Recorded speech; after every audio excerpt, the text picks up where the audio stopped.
से महत्वपूर्ण आपने सुझाव दिया है। राजनीतिक दल के कार्यकर्ताओं की बहुत ही महत्वपूर्ण भूमिका हो सकती है।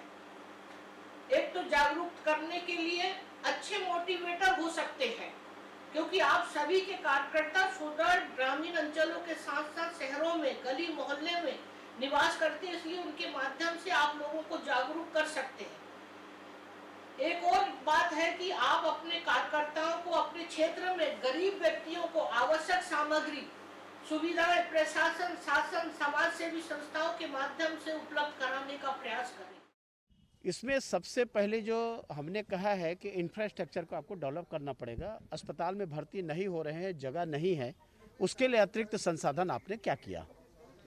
इसके लिए हमने सुझाव दिया कि जितने आपके सरकारी हॉस्टल्स हैं, प्राइवेट हॉस्टल्स हैं, सामाजिक भवन है, और केवल भवन से नहीं होगा। पिछले समय जिन लोगों को हमने नियुक्ति में किया था, पैरामेडिकल स्टाफ है, नर्सेज हैं, जिनको आप लोगों ने निकाल दिया है, ऐसे लोगों की तत्काल भर्ती होनी चाहिए और भर्ती होने के बाद में ये तत्काल संचालित हो, जिससे लोगों को बचाया जा सके। आज सबसे बड़ी समस्या है कि लोग अप्रोच करते हैं और उसके बाद में उनकी एडमिशन नहीं हो पाती, अस्पताल में भर्ती नहीं हो पाती। वेंटिलेटर की बहुत कमी है। सरकार को वेंटिलेटर खरीदना चाहिए और खरीद करके लोगों की जान बचाने की आवश्यकता है। ऑक्सीजन के लिए लोग इधर उधर भाग रहे हैं, फिर रहे हैं, उसको सुनिश्चित करने चाहिए। जिनके विभाग पे चर्चा होनी थी वही नहीं बुलाए गए, मतलब सरकार में समन्वय का अभाव है। तो मैंने ये प्रस्ताव दिया है कि जो इंटरनेशनल क्रिकेट स्टेडियम है, जब खिलाड़ियों के लिए बबल जोन बनाया जा सकता है तो मरीजों के लिए भी उसका उपयोग करना चाहिए। कम से कम 15,000 बिस्तर वहां पे लगाए जा सकते हैं। मेरा यही आग्रह है, सरकार बिल्कुल भी इस मामले को लेकर गंभीर नहीं है, केंद्र को तत्काल हस्तक्षेप करना चाहिए। राजनीतिक दलों ने अपने सुझाव रखे और सरकार ने आश्वस्त किया है कि जो भी निर्देश मिले उस पर कार्यवाही होगी। हमने भी सरकार को और संगठन को, लोगों से हमने अपील की है, अभी राजनीतिक करने का बात नहीं है, बल्कि लोगों की सेवा करने की समय है। इसलिए अधिकतर राजनीतिक दलों ने कहा है कि उनके कार्यकर्ताओं के माध्यम से जन जागरण अभियान के साथ साथ लोगों की सेवा करने का संकल्प लिया। नमस्कार, स्वागत है आपका। मैं हूं अभिषेक शुक्ल। सर्वदलीय बैठक आज हुई और सर्वदलीय बैठक के बाद कोशिश की जाएगी कि हालात को सामान्य किया जाए, सामान्य करने की कोशिशें की जाएं। बैठक में बहुत सारी बातें निकल कर आई। राज्यपाल से लेकर मुख्यमंत्री तक तमाम लोगों ने सुझाव और निर्देश सुने और दिए भी। विपक्ष भी उसमें शामिल था। विपक्ष ने हालांकि गंभीर हालात होने की बात कही, केंद्रीय हस्तक्षेप की भी बात कही। विपक्ष ने कहा कि लोग वहां पर भटक रहे हैं ऑक्सीजन के लिए, वेंटिलेटर के लिए। स्वास्थ्य मंत्री की गैर मौजूदगी को लेकर भी इसमें विपक्ष ने सवाल उठाए और बहुत सारे सवाल यहाँ पर उठाए गए, जिसका नतीजा क्या होगा, मिलकर काम क्या सभी कर पाएंगे, इन सुझावों का क्या असर होगा, चर्चा आज इसी पर होगी। आने वाले वक्त में हालांकि ये तमाम चीज़ें निकल कर सामने आएंगी। खास मेहमान हमारे साथ हैं केदार कश्यप जी हैं, पूर्व मंत्री, बहुत स्वागत आपका। अमित श्रीवास्तव जी हैं कांग्रेस से, बहुत स्वागत अमित जी। केदार जी, सर्वदलीय बैठक थी, वेंटिलेटर से लेकर ऑक्सीजन तक की कमी का मुद्दा आप लोगों ने उठाया। बहुत सारे मुद्दे आप लोगों ने आज खड़े भी किया। आपने भी एक बयान आज जारी किया था जिसको लेकर आपने सरकार को घेरने की कोशिश की है। केदार जी, सरकार कोरोना को लेकर के किसी भी तरीके से गंभीर नहीं है। राज्य सरकार लगातार यहाँ पर, चाहे वो अभी खेल के माध्यम से जिस तरीके से लोगों को एक कोरोना से प्रभावित करने के झोंकने का काम किया, और अभी वर्तमान में सरकार का पूरा ध्यान आसाम में है। पश्चिम बंगाल में तो उनके स्थिति बिल्कुल है ही नहीं। इसके कारण से अब आसाम में कोशिश कर रहे हैं कि आसाम में उनकी सरकार बन जाए, और जो दायित्व क्योंकि यहाँ पे माननीय मुख्यमंत्री जी हैं उनको प्रभार दिया गया है, और उसके कारण से वहाँ के प्रत्याशियों को यहाँ पर सैर सपाटा के लिए लाया जा रहा है, पर्यटन के लिए लाया जा रहा है। पूरे प्रदेश में लॉकडाउन की स्थिति है। बस्तर में कर्फ्यू लग रहा है, बस्तर में 144 धारा लागू है, और उसके यहाँ पर पर्यटन स्थल बंद है। हमारे आस्था के केंद्र बंद हैं और उस परिस्थिति में सरकार बाहर से आसाम के लोगों को ला करके यहाँ पर सर्किट हाउस में रोक रही है। उनके खाने का, उनके बकरा भात का, उनके मदिरा सेवन का, उनके तमाम सुविधाओं की चिंता ये सरकार कर रही है। सरकार की चिंता आम व्यक्ति नहीं है, आम पब्लिक नहीं है। आम पब्लिक के लिए न उनकी वेंटिलेटर की चिंता है, न उनके चिकित्सा की चिंता है, न उनके लिए कोई अलग से हॉस्पिटल की चिंता है। वो तो केवल नामकरण करके अपना उद्देश्य को पूरा करना चाहते हैं। सरकार की चिंता तो वर्तमान में केवल आसाम में सरकार बनाने की है वर्तमान में, और उसी के परिप्रेक्ष्य में ये पूरा कार्यक्रम चल रहा है। उनकी चिंता उनके साथ में है, उनके तमाम सुविधाओं की दृष्टि से ये काम किया जा रहा है। अभी जैसा हम लोगों ने, मैंने वीडियो दिखाया, वहां पर वहां के लोगों ने क्या होता है इस बात को बताया कि यहाँ पर ला करके रखा गया है। आसाम के लोग यहाँ पर आते हैं बिना कोई रोक टोक के और यहाँ पर आकर के रुकते हैं। इस बात की आधिकारिक रूप से भी पुष्टि की जाती है कि वहां पर आसाम के जो प्रत्याशी वो रुके हुए थे। और इनके लोग आज जब ये बात जब वायरल हुआ तो उसके बाद उनको कहते हैं बाहर दूसरे स्थान पे ट्रांसफर किया गया।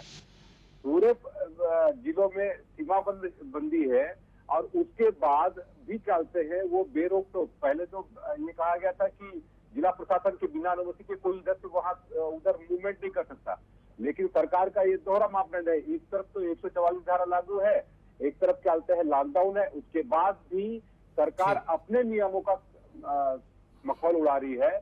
लगातार हमारे कहते हैं प्रदेश में जो घटनाएं सामने आ रही है, राजनांदगांव की घटना मैंने देखा। राजनांदगांव में जिस तरीके से कचरे गाड़ी में हमारे कहते हैं एक कोरोना कहते हैं मृत परिवार को किस तरीके से वहां से उठा करके उसको भेजा गया, किस तरीके से रायपुर में कहते हैं एक एम्बुलेंस में 8-8, 9-9 लोगों को मृत व्यक्तियों को डाल करके भेजा गया। तो सरकार की चिंता लोगों के स्वास्थ्य पर नहीं है, लोगों से उसकी चिंता नहीं है। इनकी आपसी लड़ाई के कारण से आज पूरे प्रदेश को इसका खामियाजा भुगतना पड़ रहा है। प्रदेश में आपातकाल की स्थिति है। सरकार बिल्कुल उनका नियंत्रण खत्म हो चुका है। सरकार वेंटिलेटर की बात नहीं करे, सरकार तो खुद वेंटिलेटर में है। और लगातार जिस तरीके से उनके बयान आ रहे हैं, कभी वो कहते हैं कि लॉकडाउन लगना चाहिए, कभी कहते हैं कि लॉकडाउन के लिए कभी सरपंच को बताया जाएगा, कभी कलेक्टर को बताया जाएगा। इस तरीके से आपस में सामंजस्य नहीं है। सरकार के पास में कोई उद्देश्य नहीं है। सरकार इस दिशा में कहीं पर कोई चिंता नहीं है।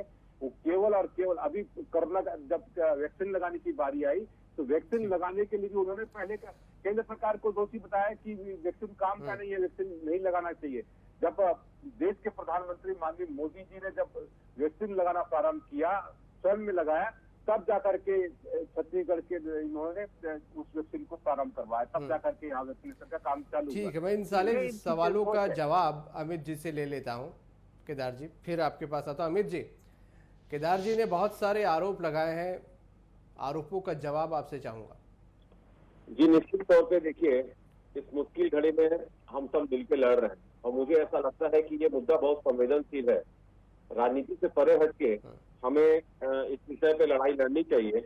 लेकिन जिस प्रकार अभिषेक जी आप देखिए कि भाजपा जो है, जो मोदी जी कहते हैं कि आपदा में अवसर ढूंढो, इन्होंने आपदा में अवसर ढूंढ के जो राजनीति भाजपा कर रही है, निश्चित तौर पे ये बहुत शर्मसार करने वाला विषय है और बहुत ही अवमाननीय कृत्य है।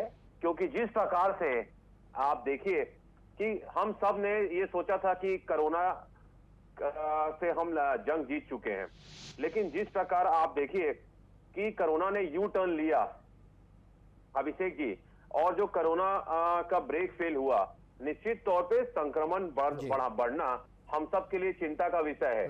बढ़ते संक्रमण ने हम सबकी चिंता बढ़ाई है।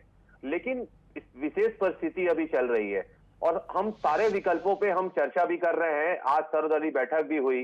अकाउंटेबिलिटी हम सबकी है, हम सरकार पे हैं, हमारी जिम्मेदारी और जवाबदारी ज्यादा है। निश्चित तौर पे हम प्राथमिकता से और बहुत ही गंभीरता से सारे विषयों पे हम चर्चा करके, और लगातार आप देखेंगे कि जिस प्रकार के आंकड़े मैं आपको बताना चाहता हूं अभिषेक जी, कि हमारे छत्तीसगढ़ में हम लगातार, आप देखिए दूसरे अगर वैक्सीनेशन में देखेंगे तो हेल्थ सेक्टर में हमने फर्स्ट डोज 88% लोगों को लगा दी है। सेकेंड डोज हमने 58% को लगा दी है।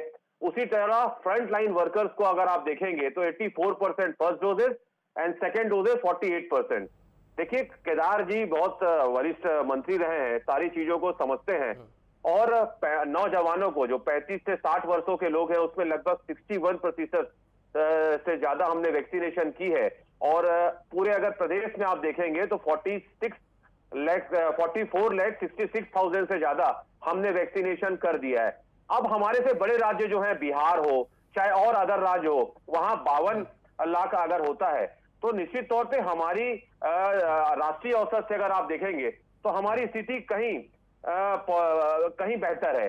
अगर हम बात करेंगे टेस्टिंग की, जैसा हमने कहा कि हम टेस्टिंग कर रहे हैं, ट्रेस कर रहे हैं और ट्रीटमेंट कर रहे हैं, तीनों पे हमारा फोकस है।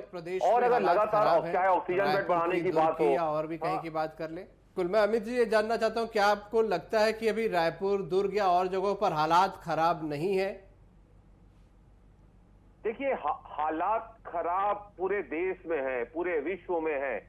आज अगर आप देखेंगे तो मैं जब आपके चैनल पे जब आपसे बात हुई उसके बाद कुछ डाटा देख रहा था, तो मैं आपको बताना चाहूंगा कि बड़ा दुख का विषय एक सामने आया कि महाराष्ट्र से ज्यादा बनारस में दिल्ली, मुंबई से ज्यादा संक्रमण की दर है। मैं आपके चैनल के माध्यम से दिखा रहा हूं, वहां के एक अखबार ने छापा है, जिम्मेदार अखबार में।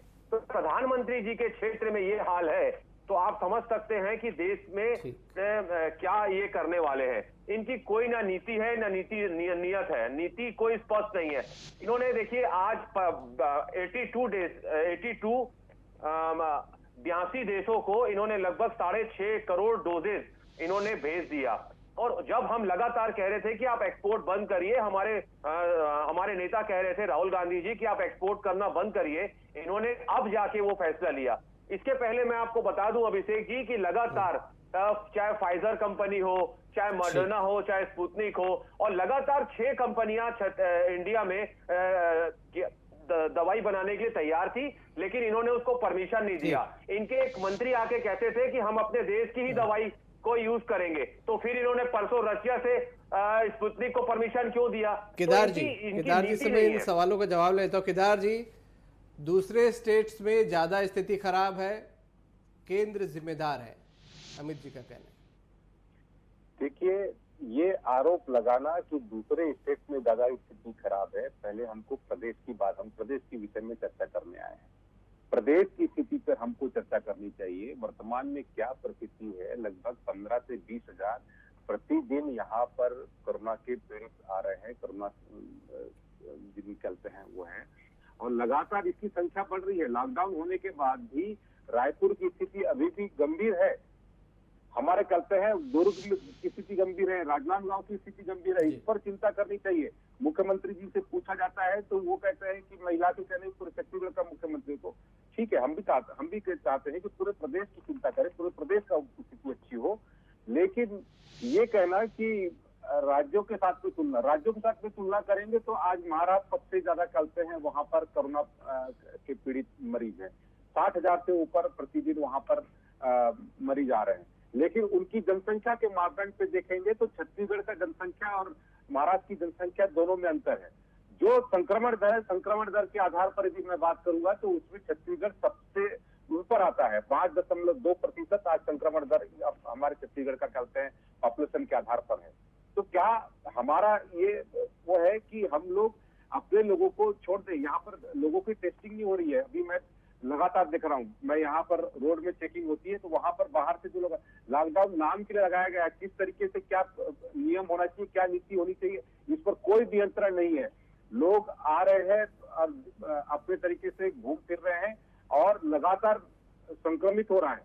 और पूरा क्षेत्र अभी लॉकडाउन की घोषणा करने के बाद पूरा मार्केट में इतनी भीड़ लगी हुई है, सरकार व्यवस्था नहीं कर पा रही है कि वहां पर उनके अनाज की व्यवस्था, उनके दूध की व्यवस्था, उनके फलों की व्यवस्था, इन सारी की बातों की चिंता नहीं करेगी। ये वो बोल रहे हैं कि हम 2 दिन के भीतर में लॉकडाउन लगा देंगे। लॉकडाउन लगाना उसका उद्देश्य और उसके बाद की क्या परिस्थिति होगी, सरकार को इस बात पर भी चिंता करनी चाहिए। सरकार केवल दूसरे राज्य पर अपने कहते हैं उसको धकेल करके अपने आरोपों से मुक्त नहीं हो सकती। आज जो परिस्थिति है पूरे प्रदेश में, लगातार जो मौतों का आंकड़ा है वो भी लगातार बढ़ते जा रहा है। इस पर भी सरकार को केदार जी, लॉकडाउन की मांग तो आप ही लोग कर रहे थे, आज भी पर भी नेता प्रतिपक्ष ने भी कहा कि पूरे प्रदेश में एक साथ लगना चाहिए। अभी भी सुदृढ़ नहीं है।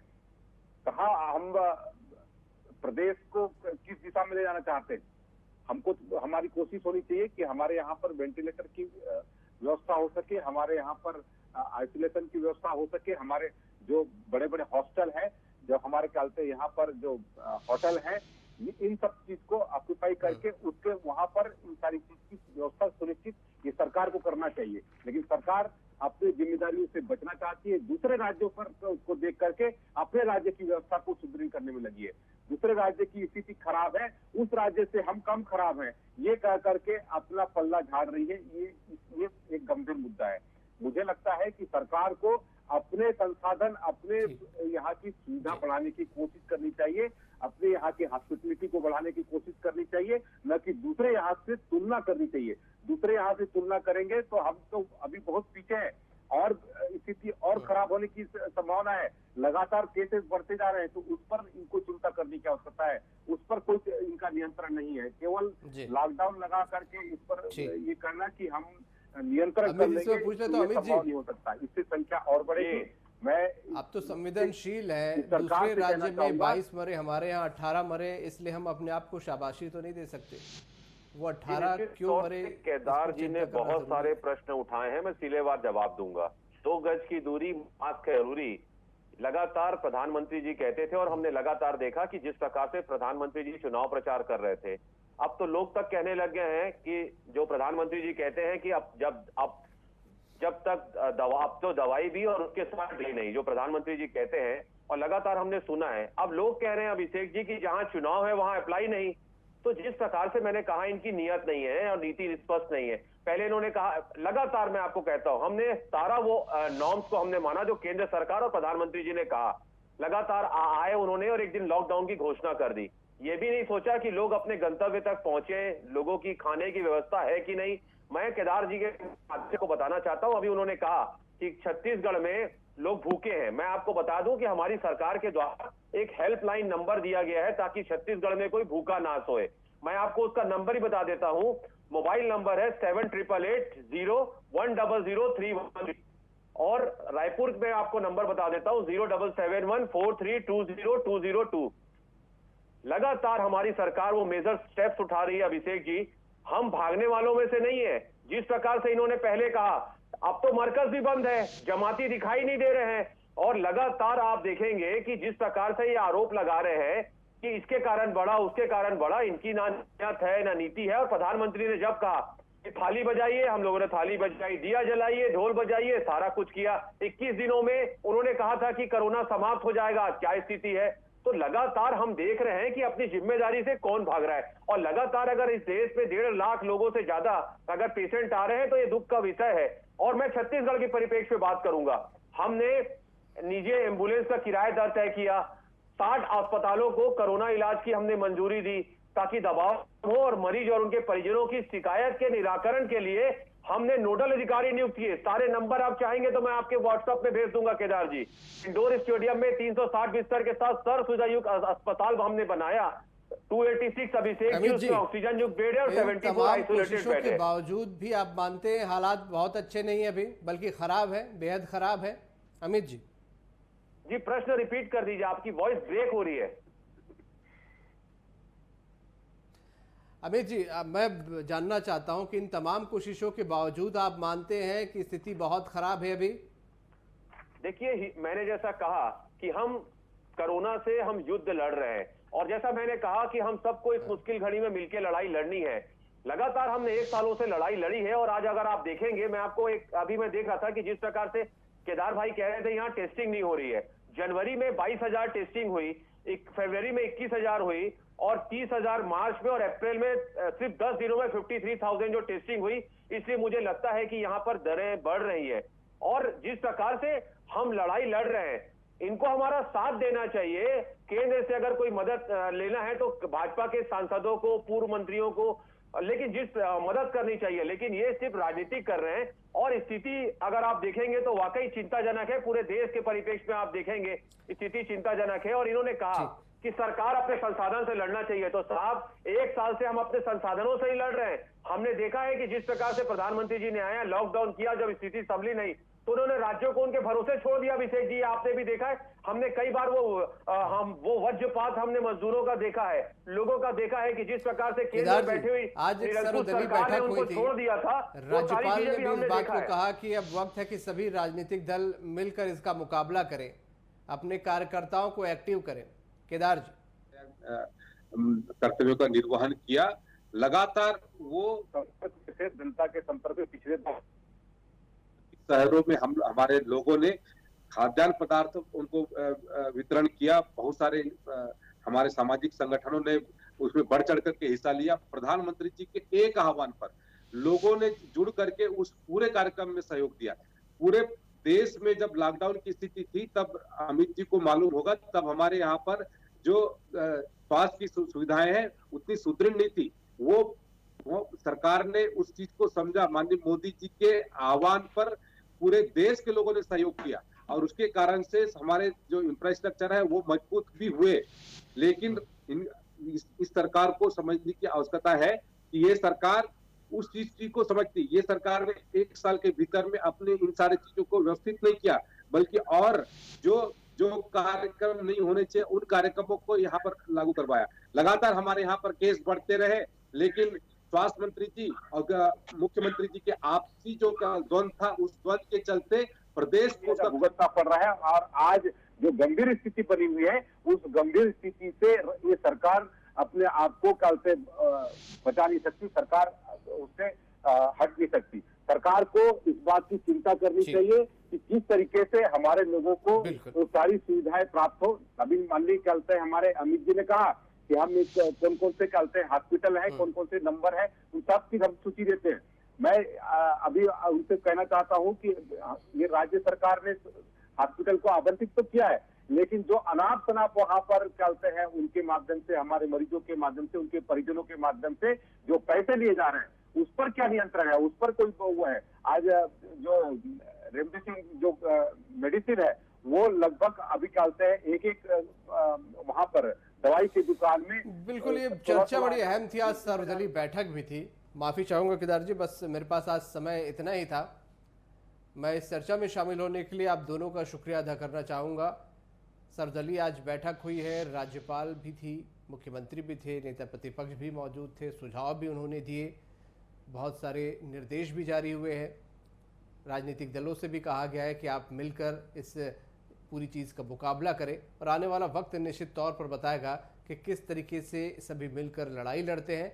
वाकई एक युद्ध सी स्थिति है, हालत गंभीर है, इससे कोई इनकार नहीं कर सकता। सब सरकारें इससे नहीं निपट सकती, आम लोगों को भी सहयोग करना होगा, सभी राजनीतिक दलों को सामने आना होगा, सामाजिक संस्थाओं को भी आना होगा और इस बड़ी महामारी से, इस बड़े मुश्किल वक्त से अपने राज्य को निकालना होगा। आज का मुद्दा में नमस्कार।